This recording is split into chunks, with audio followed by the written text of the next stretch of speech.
முந்தியும் மோடிக்கு இந்த அமைப்புகள், தமிழ் அமைப்புகள் கடிதம் போட்டவை. கடிதம் போடுறது மட்டும்தான். அதுக்கு பதில் வந்ததா அல்லது பதில் வராட்டி அடுத்தது என்ன செய்யணும் என்று இல்லை. அடுத்த வருஷம் அவர்கள் கடிதம் போடுவார், அங்காளு வருஷம் அவர்கள் கடிதம் போடுவார். 18 வருஷம் 16 வருஷமாக அவர்கள் கடிதம் போட்டவர்கள் இனியும் கடிதம் தான் போட்டுக் கொண்டிருப்பார்கள். அது அரசியல் தீர்வுக்காக இல்லை, மாகாண சபையை தேர்தலை நடத்த வேண்டும் என்றதுக்காக இல்லை, அல்லது உண்மையில் தமிழ் மக்கள் மீதான பாசமாக இல்லை. அது ஒரு அரசியல், அவ்வளவுதான். அந்த மக்களை ஏமாற்ற வேண்டும் என்பதுதான். நீங்கள் பார்க்கலாம், முதல் போட்ட கடிதத்துக்கு பதில் வரவில்லை. இந்தியா எந்த பெரிய வல்லரசு?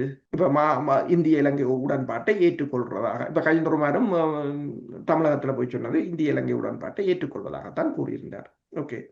13வது திருத்த சட்டத்தை பற்றி அவர் கூறும்போது அதில் பல அதிகாரங்கள் குறைபாடாக இருக்கிறது என்றுதான் கூறியிருந்தார்.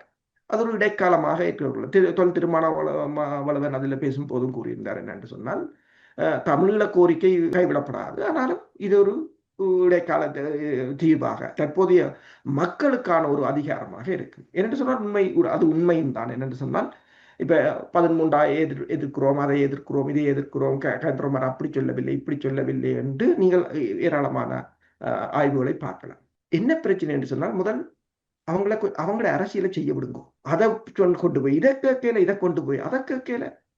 அவங்க சொல்றது என்னன்னு சொன்னால், இப்ப தையீட்டில் இடம்பெறுகின்ற போராட்டமாக இருக்கலாம், வெவ்வேறு இடங்கள்ல இருக்கிற இடம்பெற போராட்டம், பௌத்த விகாரங்களின் அமைப்பு அல்லது தொல்லியல் திணைக்களம், இதுகள் எல்லாத்துக்கும் உரிய காரணம் தமிழர்கிட்ட எந்த அதிகாரமும் இல்லை. ஒரு சின்ன அதிகாரம் பெறவும் இந்த தமிழர்களே விடுறார்கள் இல்லை. ஏன் நீ அதை கேட்காம இதை கேட்ட, ஏன் இதை அவங்களை அரசியல் செய்யவும் விடுறதும் இல்லை.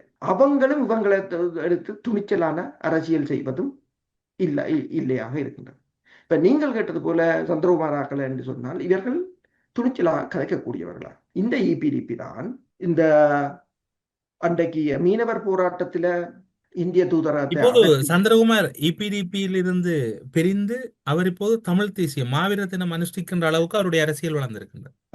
என்னவோ அவற்ற தாய் கட்சி தான் ஓடி போய் சென்று இந்திய தூதுவர்கிட்ட நாங்கள் அப்படி சொல்லவில்லை, இந்திய தூதரத்தை அகற்ற வேண்டும் என்று சொல்லவில்லை என்றெல்லாம் சொன்னவர்கள். அந்த போராட்டம் தங்களுக்கு தெரியாது என்று கூட அறிக்கை விட்டார்கள். மக்கள் போராட்டம் அதை யார் நடத்தினது? தங்களோட சமாசத்தை கேட்காமல் நடத்தினது என்றெல்லாம் கூறினார்கள்.